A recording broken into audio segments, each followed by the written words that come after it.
It's Todd Elliott, Chillin Outdoors. Today I want to cover the things that I carry when I go chillin outdoors. Now I carry at least 12 pounds of gear. That's the minimum I'll carry. I'll carry anywhere from 12 to say 30 pounds of gear. Now since I'm a big guy, I don't care about ultralight, even though I like to pack light sometimes. 12 pounds is the lightest I'll go. And the 12 pounds that I carry is, where is it? That stuff right there. So since I'm in my backyard, and pardon my dog because he wants to be out here with me, but I'm not gonna let him. What I'm gonna do is set the camera up so you can get a good look at the stump top here. And I'll go over all the kits that I carry. I carry 1, 2, 3, 4, 5 different kits with me at all times. And you'll see why and what I carry in just a sec. Be right back. Okay guys, check it out. When I go out, like I said, when I hit the woods, I always have at least 5 items with me. Now these items are kits. Now some of the kits have redundant items in them, but that's okay. Since I was a Boy Scout, I've never lost the be prepared mentality. So I like to have redundants on certain items like knives and fire making stuff. But let's get right to it. This is my Wilderness Survival Kit. It's held in a Maxpedition micro organizer. Now this kit rides in my left cargo pocket on my pants. So I always have this with me. I'm never gonna lose my pants. So this is a last ditch effort survival kit. In this kit contains items that I can survive on 24 to 48 hours if I had to. So let's take a look. And as you can see, it's stuffed pretty heavily, but everything in here has a purpose. This is a headlamp, okay? This is a night core something, but it's a light headlamp. It's bright, 360 lumens, and will get the job done. I have a ferro rod, throws nice sparks. Gotta have the ferro rod. I have a cutting tool, which is the Cold Steel Finhawk. Scandi grind will always be sharp, and it can process wood very easily. And this is out of the box, sharp as hell. And if it happens to get dull because I've used it, I have ceramic blade to take care of that, or ceramic rod. So, you got fire covered, you got cutting covered, you got lighting covered. Here's a 1 liter water bag with 10 water tablets.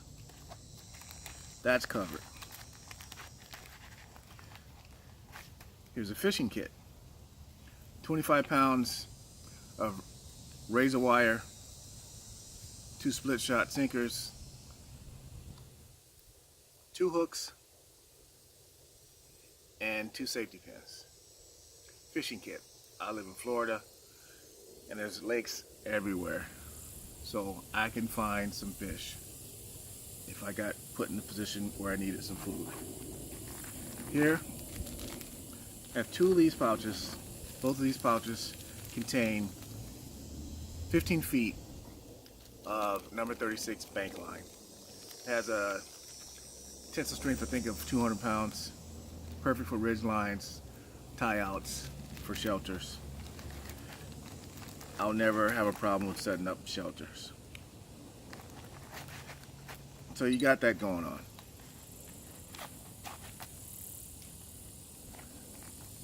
Now, some of you think that's a lot of stuff. It's too stuffed. But trust me, in a pinch, all this stuff will come in handy. On this side, I have a little bit of redundancy.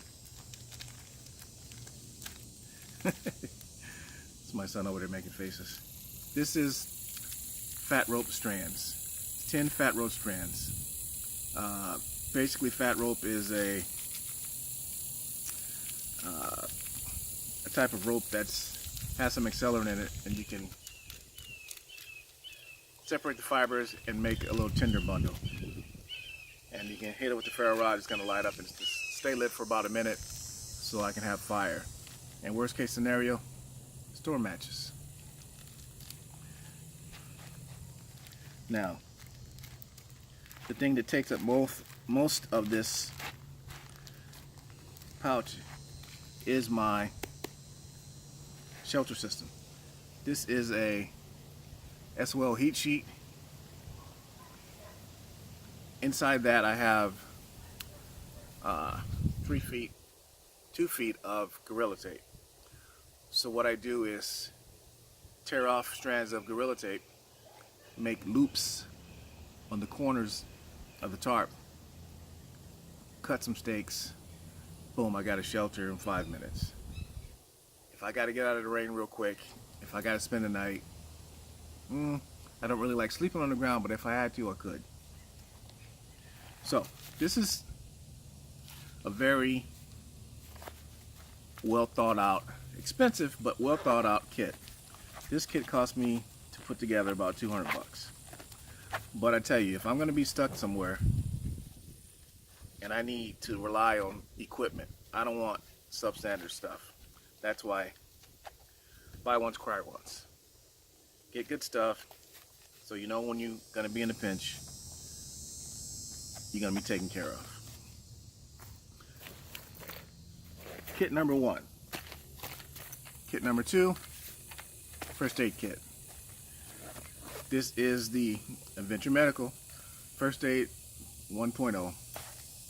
This goes in my right cargo pocket. I've added a couple things like some Burt's Bee lip balm, but here is another survival blanket that comes with it. I added another form of starting a fire is a little magnification lens, and I added also some bank line and a small light. But you know, it has matches, it has a rescue whistle, which I have one in my survival kit as well, and everything you need for a comprehensive first aid kit.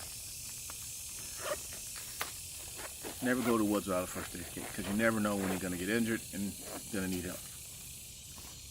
Okay, redundancy but necessary. Never hit the woods without a fixed blade. Okay, this is one of my fixed blades. I have several, but if I'm going to be out and I need a knife that's going to do everything, most of the time I'll grab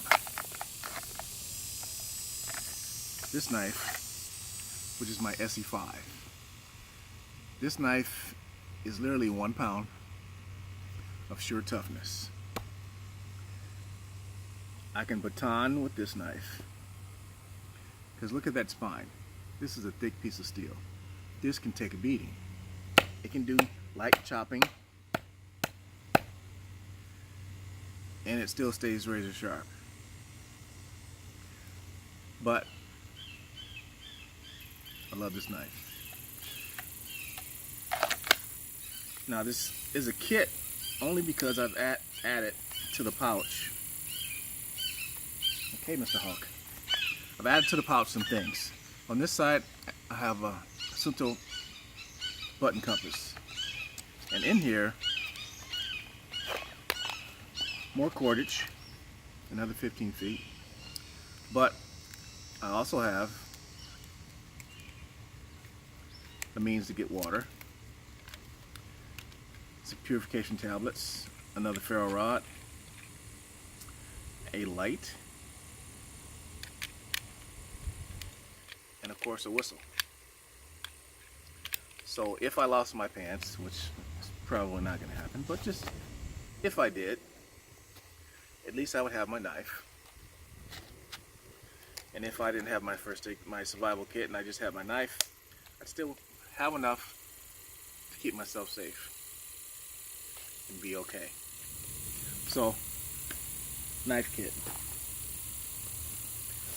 This is my bottle kit, and there's a lot of stuff in here. For hydration, this is a critical part. Now, because I live in Florida, I do not want to be stuck out in this heat without having some type of hydration. So here is my MSR pocket rocket stove.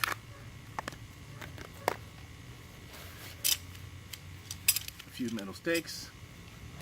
This is my Vecto 2-liter water container. Rolls up, but I can get water very easily with this big opening. This rolls down and it goes across. Real simple.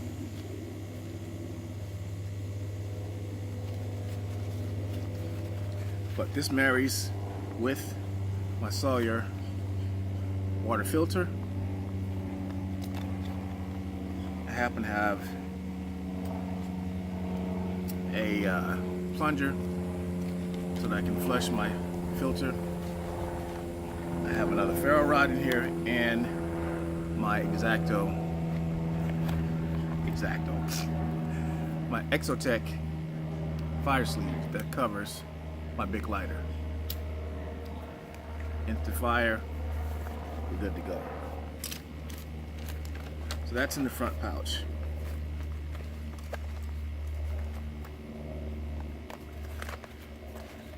And I always got to have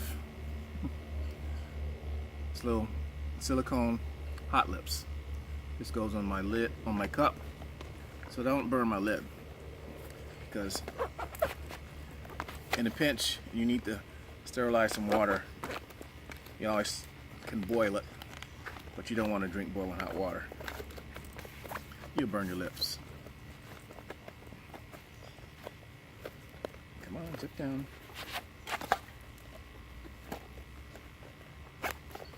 All right, in here, I have a bandana, gas canister for the stove, spork, a long spork, so when I have those Mountain House meals, straw, the bottle hanger, and you have the Pathfinder cup,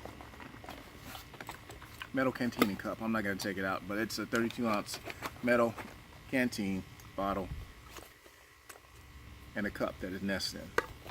So in a pinch, if I need to boil some water, I can boil water. And that's my bottle kit.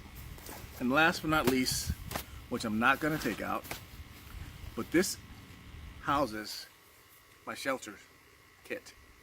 In here is a Wilderness Innovations survival poncho, personal survival poncho. This is the PSSL, meaning it's the personal survival shelter, the long version. Also, mosquitoes, is the 10x10 tarp. Now, the poncho itself is the ultralight version, which only weighs about just under 1 pound. And the tarp is 10x10, so I have a lot of coverage. Like I said, I live in Florida. I do not want to sleep on the ground unless I have to, because between the spiders, the ants, the ticks, the fleas, the snakes, I'd rather be off the ground. This can cover that with no problem. If it starts to rain, the poncho survival shelter, I just put it on as a poncho. It's waterproof, I won't get wet, I'll stay dry, And if I see the rain coming, I can always stop wherever I'm at and set up this poncho as a hammock. Put the tarp over it, and I'm good to go, and I'll wait the storm out. So, you got shelter kit, bottle kit, first aid kit, personal survival kit, or wilderness kit, and your knife kit. This totals 12 pounds. This is the minimum I'll carry when I go out in the woods. But with this, if I go out on a scout or a day hike, I always carry at least this. Gotta stay hydrated, gotta have a means of shelter, and a way to make fire. It's a must. So, just wanted to give you a heads up, and maybe you might put together a few kits. Because what I got here, you can make your own based on what I have and where you live, but it just kind of gives you that kit mentality that everybody should have, because you never want to get stuck in the woods without having something that's going to help you survive it. So that's my kit mentality. Take on Survival Outdoors. I'm Todd Elliott, Chillin Outdoors. Remember, it's always fun to enjoy nature, so get outdoors and have a good time. Until next time, take care.